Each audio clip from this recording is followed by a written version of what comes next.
India പഴയ ഇന്ത്യയല്ല. സാങ്കേതിക വിദ്യയിൽ വമ്പൻ മാറ്റങ്ങൾക്കാണ് നമ്മൾ കഴിഞ്ഞ കുറച്ചു കാലങ്ങളായി സാക്ഷ്യം വഹിച്ചത്. ഇപ്പോഴിതാ അതിഭീകരമായ മറ്റൊരു വമ്പൻ മാറ്റത്തിന് വീണ്ടും നമ്മുടെ ഭാരതം സാക്ഷിയാകാൻ പോകുന്നു. അതായത് പറഞ്ഞു വരുന്നത്, ലോകം ഇന്ന് വരെ കണ്ടിട്ടില്ലാത്തൊരു മഹാവിസ്മയത്തിന് ഭാരതം സാക്ഷ്യം വഹിച്ചിരിക്കുകയാണ്. അമേരിക്കയും ചൈനയും റഷ്യയും ഒക്കെ അമ്പരന്ന് നമ്മളെ നോക്കി നിൽക്കുമ്പോൾ ഇന്ത്യൻ മണ്ണിൽ നിന്ന് ഒരു ഗർജനം മുഴങ്ങി. അത് കേവലം ഒരു റോക്കറ്റ് കുതിച്ചുയരുന്ന ശബ്ദമായിരുന്നില്ല, മറിച്ച് ലോകത്തിന്റെ നെറുകയിലേക്ക് ഇന്ത്യ ചുവട് വെക്കുന്ന ഒരു വൻ ശക്തിയുടെ വിളംബരമായിരുന്നു. ഒന്ന് ആലോചിച്ച് നോക്കൂ, നിങ്ങളുടെ കയ്യിലുള്ള ഒരു സാധാരണ സ്മാർട്ട് ഫോണിൽ റേഞ്ച് ഇല്ലാത്ത സ്ഥലങ്ങളിൽ പോലും ഇന്റർനെറ്റ് കിട്ടുകയാണ്. കാടിനുള്ളിലോ നടുക്കടലിലോ എന്തിന്റെ വിമാനത്തിനുള്ളിൽ പോലും ഇരിക്കുമ്പോൾ യാതൊരു തടസ്സവും ഇല്ലാതെ 5G സ്പീഡ്, ഒരു മൊബൈൽ ടവറിന്റെയും സഹായമില്ലാതെ ബഹിരാകാശത്ത് നിന്നും നേരിട്ട് നിങ്ങളുടെ ഫോണിലേക്ക് ഇന്റർനെറ്റ് എത്തുകയാണ്. ഈ സംഭവം യാഥാർത്ഥ്യമാക്കാൻ വേണ്ടി അമേരിക്ക തിരഞ്ഞെടുത്തത് നമ്മുടെ ഇന്ത്യയാണ്. ഇന്ത്യയുടെ ബാഹുബലി എന്ന് വിളിക്കപ്പെടുന്ന LVM-3 റോക്കറ്റ് ലോകത്തെ ഏറ്റവും വലിയ ഭാരമേറിയ വാണിജ്യ ഉപഗ്രഹമായ ബ്ലൂബേർഡ് 6 വഹിച്ച് ആകാശത്തിന്റെ അനന്തതയിലേക്ക് കുതിച്ചിരിക്കുകയാണ്. എന്തുകൊണ്ടാണ് ലോകരാഷ്ട്രങ്ങൾ ഇന്ത്യയെ ഭയപ്പെടുന്നത്? എങ്ങനെയാണ് നരേന്ദ്രമോദി സർക്കാരിന്റെ കീഴിൽ ISRO ഒരു ആഗോള ബിസിനസ് ഭീമനായി മാറിയത്? ചൈനയെയും പാകിസ്ഥാനെയും അപ്രസക്തമാക്കിക്കൊണ്ട് ഇന്ത്യ എങ്ങനെയാണ് ലോകത്തിന്റെ IT ബഹിരാകാശ തലസ്ഥാനമായി മാറുന്നത്? ഈ വീഡിയോ മുഴുവനും കാണുക. കാരണം ഇന്ന് ഓരോ ഭാരതീയനും അഭിമാനത്തോടെ നെഞ്ച് വിരിക്കേണ്ട ദിവസമാണ്. ശ്രീഹരിക്കോട്ടയിലെ സതീഷ് ധവാൻ സ്പേസ് സെന്ററിലാണ് സംഭവം നടക്കുന്നത്. സമയം രാവിലെ 8:54. രാജ്യം മുഴുവൻ ശ്വാസം അടക്കി പിടിച്ച് ടെലിവിഷൻ സ്ക്രീനുകളിലേക്ക് നോക്കി നിന്നു. 24 മണിക്കൂർ നീണ്ട കൃത്യമായ കൗണ്ട് ഡൗണിനൊടുവിൽ 10-ാം സെക്കൻഡിൽ ആ ഗർജനം ഉയർന്നു. ഭൂമി കുലുങ്ങുന്നു, ചുറ്റുമുള്ള മരങ്ങൾ വിറയ്ക്കുന്നു. ഭാരതത്തിന്റെ ഏറ്റവും കരുത്തുറ്റ ലോഞ്ച് വെഹിക്കിൾ മാർക്ക് 3 LVM-3 അഗ്നിജ്വാലകൾ തുപ്പിക്കൊണ്ട് മേഘപാളികളെ കീറി മുറിച്ചു കുതിച്ചു. ഇത് LVM-3യുടെ 8ാമത്തെ തുടർച്ചയായ വിജയമാണ്. ചന്ദ്രയാൻ 2വിനെയും ഇന്ത്യയുടെ അഭിമാനമായ ചന്ദ്രയാൻ 3നെയും ചന്ദ്രനിലേക്ക് എത്തിച്ച അതേ വിശ്വസ്തനായ റോക്കറ്റ്. ഇത്തവണ ലക്ഷ്യം മറ്റൊന്നായിരുന്നു. അമേരിക്കൻ കമ്പനിയായ AST സ്പേസ് മൊബൈലിന്റെ ഏറ്റവും പുതിയ ബ്ലൂബേർഡ് ബ്ലോക്ക് 2 ഉപഗ്രഹം സുരക്ഷിതമായി ഭ്രമണപഥത്തിൽ എത്തിക്കുക എന്നത്. ഏകദേശം 6100 കിലോഗ്രാം, അതായത് 6.1 ടൺ ഭാരമുള്ള ഈ ഭീമൻ ഉപഗ്രഹം ഇന്ത്യയുടെ മണ്ണിൽ നിന്നും വിക്ഷേപിച്ച ഏറ്റവും ഭാരമേറിയ വിദേശ ഉപഗ്രഹമാണ്. നമ്മുടെ ശാസ്ത്രജ്ഞർ ഒരിക്കൽ കൂടി തെളിയിച്ചു, ഇന്ത്യ വിചാരിച്ചാൽ അസാധ്യമായി ഒന്നുമില്ല.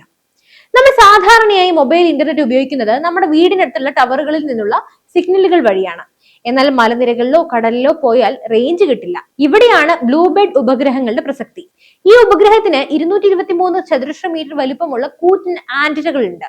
ഇത് ബഹിരാകാശത്ത് ഒരു ഭീമൻ മൊബൈൽ ടവറായി പ്രവർത്തിക്കും. ഈ സാങ്കേതിക വിദ്യയുടെ പ്രത്യേകത എന്താണെന്ന് അറിയാമോ? നിങ്ങളുടെ കയ്യിലുള്ള പഴയ ഫോണോ പുതിയ സ്മാർട്ട് ഫോണോ ആയിക്കോട്ടെ, എന്തുമായിക്കോട്ടെ, അതിൽ പ്രത്യേക ഉപകരണങ്ങൾ ഒന്നും ഘടിപ്പിക്കാതെ തന്നെ നേരിട്ട് 4G 5G ഹൈസ്പീഡ് ഇന്റർനെറ്റ് ലഭിക്കും. ലോകത്തിലെ തന്നെ ഏറ്റവും വലിയ വാണിജ്യ ആശയവിനിമയ ഉപഗ്രഹമാണിത്. ഈ സാങ്കേതിക വിദ്യയുടെ വിക്ഷേപണ പങ്കാളിയായി ഇന്ത്യയെ തിരഞ്ഞെടുത്തതിലൂടെ ലോകം ഇന്ത്യയുടെ സാങ്കേതിക മികവിനെ അംഗീകരിച്ചിരിക്കുകയാണ്. ഇനി മുതൽ ലോകത്തിന്റെ ഏത് കോണിലിരുന്നും മനുഷ്യർക്ക് ഇന്റർനെറ്റ് വഴി ബന്ധപ്പെടാം. അതിന് വഴി തുറന്നത് ഭാരതത്തിന്റെ മണ്ണാണ്. ഈ മഹാവിജയം കേവലം ഒരു റോക്കറ്റ് വിക്ഷേപണമല്ല, ഇത് 2014 ശേഷം ഇന്ത്യയിൽ വന്ന വലിയൊരു ഭരണമാറ്റത്തിന്റെ ഫലമാണ്. പ്രധാനമന്ത്രി നരേന്ദ്രമോദിയുടെ നേതൃത്വത്തിലുള്ള BJP സർക്കാർ ബഹിരാകാശ മേഖലയിൽ കൊണ്ടുവന്ന വിപ്ലവകരമായ പരിഷ്കാരങ്ങളാണ് നമ്മൾ ഇന്ന് കാണുന്നത്. ഒരു കാലത്ത് ISROയ്ക്ക് മതിയായ ഫണ്ടില്ലായിരുന്നു. വിദേശ സാങ്കേതിക വിദ്യകൾക്കായി നമ്മൾ കൈനീട്ടേണ്ടി വന്നു. എന്നാൽ ഇന്ന് ചരിത്രം മാറി. ആത്മനിർഭർ ഭാരത് എന്ന ആശയത്തിലൂടെ ഇന്ത്യ സ്വന്തം കാലിൽ നിൽക്കുന്നു.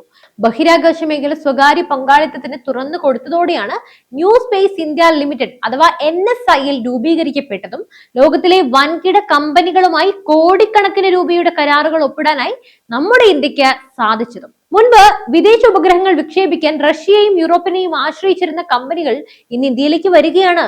എന്തുകൊണ്ട്? കാരണം ഇന്ത്യ നൽകുന്ന കൃത്യതയും വിശ്വാസതയും കുറഞ്ഞ ചെലവും മറ്റാർക്കും നൽകാൻ കഴിയില്ല. ഇത് ഇന്ത്യയുടെ വിദേശ നാണ്യശേഖരം വർദ്ധിപ്പിക്കുക മാത്രമല്ല ചെയ്യുന്നത്, ആഗോള രാഷ്ട്രീയത്തിൽ ഇന്ത്യയുടെ സ്വാധീനം വൻതോതിൽ വർദ്ധിപ്പിക്കുകയും ചെയ്തു. ഇന്ത്യ ഇന്ന് വെറും ഒരു വികസ്വര രാജ്യമല്ല, ലോകം ഭയക്കുന്ന ഒരു സാമ്പത്തിക ശക്തിയാണ്. ബഹിരാകാശ വിപണി ഇന്ന് കോടിക്കണക്കിന് ഡോളറിന്റെ ബിസിനസ് ആണ്.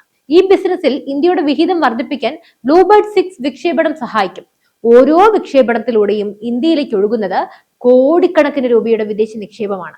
BJP സർക്കാരിന്റെ മേക്ക് ഇൻ ഇന്ത്യ പദ്ധതിയിലൂടെ റോക്കറ്റുകളിലെ ഭാഗങ്ങളും ഉപഗ്രഹ ഘടകങ്ങളും ഇന്ത്യയിൽ തന്നെ നിർമ്മിക്കാൻ തുടങ്ങിയതോടെ ഉൽപാദന ചെലവ് നന്നേ കുറഞ്ഞു. ഇത് ലോകത്തെ വൻകിട ടെക് കമ്പനികളെ ഇന്ത്യയിലേക്ക് ആകർഷിക്കുകയാണ്.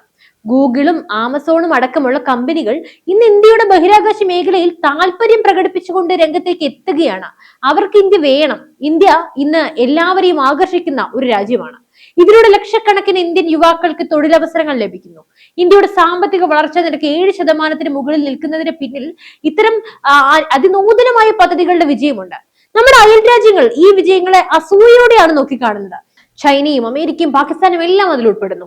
ബഹിരാകാശ വിപണിയിൽ ചൈനയെ പിന്തള്ളിക്കൊണ്ട് ഇന്ത്യ 1ാം സ്ഥാനത്തേക്ക് വരികയാണ്. ഏഷ്യയിലെ ഏറ്റവും വലിയ ബഹിരാകാശ കേന്ദ്രമായി ഇന്ത്യ മാറിക്കഴിഞ്ഞു. വിശ്വസിക്കാൻ കൊള്ളാത്ത ചൈനീസ് സാങ്കേതിക വിദ്യയേക്കാൾ ലോകം ഇന്ന് സ്നേഹിക്കുന്നത്, ആദരിക്കുന്നത്, ആകൃഷ്ടരാകുന്നത് ഇന്ത്യയുടെ സുതാര്യമായ നയങ്ങളെയാണ്. പാകിസ്ഥാൻ സാമ്പത്തികമായി തകർന്നു നിൽക്കുമ്പോൾ ഇന്ത്യ ചന്ദ്രനിലും ചൊവ്വയിലും താവളം ഉറപ്പിക്കുന്നു. പ്രധാനമന്ത്രി നരേന്ദ്രമോദി വിഭാവനം ചെയ്യുന്ന വികസിത ഭാരതം 2047 എന്ന ലക്ഷ്യത്തിലേക്കുള്ള പ്രധാന ചുവടുവെപ്പാണ് ഈ ഓരോ വിക്ഷേപണങ്ങളും. നമ്മൾ കേവലം ഉപഗ്രഹങ്ങൾ അയക്കുകയല്ല ചെയ്യുന്നത്, മറിച്ച് ലോകത്തിന്റെ സാങ്കേതിക വിദ്യയെ നിയന്ത്രിക്കാൻ പോകുന്ന ശക്തിയായി മാറുകയാണ്. LVM-3 അഥവാ ബാഹുബലി റോക്കറ്റിന്റെ ഈ വിജയം മറ്റൊരു പ്രധാനപ്പെട്ട ദൗത്യത്തിന് കൂടി വലിയൊരു ആത്മവിശ്വാസം നൽകുന്നുണ്ട്. അതാണ് ഗഗൻയാൻ. ഇന്ത്യയുടെ സ്വന്തം മണ്ണിൽ നിന്ന് ഇന്ത്യയുടെ സ്വന്തം റോക്കറ്റിൽ ഇന്ത്യൻ സഞ്ചാരികളെ ബഹിരാകാശത്തേക്ക് അയക്കുന്ന സ്വപ്ന പദ്ധതി. ഈ പദ്ധതിക്കായി തിരഞ്ഞെടുക്കപ്പെട്ട റോക്കറ്റാണ് ഈ LVM-3. തുടർച്ചയായ വിജയങ്ങൾ ഈ റോക്കറ്റിന്റെ ഹ്യൂമൻ റേറ്റിംഗ് വർദ്ധിപ്പിക്കുകയാണ്. അതായത് മനുഷ്യരെ വഹിക്കാൻ ഈ റോക്കറ്റ് എത്രത്തോളം സുരക്ഷിതമാണെന്ന് ഇത് തെളിയിച്ചു കാണിക്കുകയാണ്. വരും വർഷങ്ങളിൽ ഇന്ത്യ സ്വന്തമായ ഒരു ബഹിരാകാശ നിലയം അഥവാ ഇന്ത്യൻ സ്പേസ് സ്റ്റേഷൻ കൂടി സ്ഥാപിക്കാൻ ഒരുങ്ങുന്നു. ചന്ദ്രനിൽ ഇന്ത്യൻ സഞ്ചാരികൾ ഇറങ്ങും. ഇതെല്ലാം വെറും സ്വപ്നങ്ങളല്ല, മോദി സർക്കാരിന്റെ ഭരണത്തിന് കീഴിൽ നടപ്പിലാക്കാൻ പോകുന്ന ഉറപ്പുള്ള പദ്ധതികളാണ്. പലരും ചോദിക്കാറുണ്ട്, ഈ വിക്ഷേപണങ്ങൾ കൊണ്ട് സാധാരണക്കാരന് എന്ത് ഗുണമാണുള്ളതെന്ന്. സുഹൃത്തുക്കളെ, ഒരു കർഷകന് തന്റെ കൃഷിസ്ഥലത്തെ കാലാവസ്ഥാ വ്യതിയാനം മുൻകൂട്ടി അറിയാൻ ഈ ഉപഗ്രഹങ്ങൾ സഹായിക്കുന്നു. നിങ്ങളിങ്ങനെ പൊട്ടക്കിണറ്റിലെ തവളകളായി ചിന്തിച്ചു കഴിഞ്ഞാൽ ഏത് കാലത്താണ് ഉയർത്തെഴുന്നേൽക്കുക? മത്സ്യത്തൊഴിലാളികൾക്ക് കടലിലെ അപകടങ്ങൾ മുൻകൂട്ടി അറിയാൻ കഴിയുന്നു. വിദ്യാർത്ഥികൾക്ക് വിദൂര ഗ്രാമങ്ങളിൽ ഇരുന്ന് പോലും ലോകോത്തര വിദ്യാഭ്യാസം ലഭിക്കുന്നു.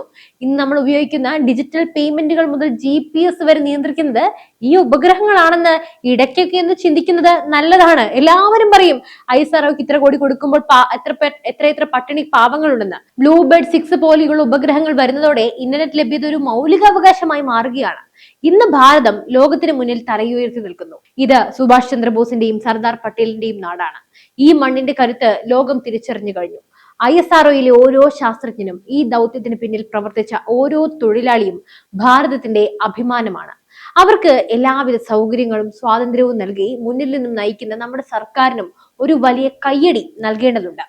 ഇന്ത്യയുടെ ഈ കുതിപ്പ് ആർക്കും തടയാനാകില്ല. നമ്മൾ ഇനിയും ഉയരങ്ങളിലേക്ക് തന്നെ കുതിക്കും. ചന്ദ്രനിലും ചൊവ്വയിലും അതിനപ്പുറവും ഇന്ത്യൻ പതാക പാറി കളിക്കും.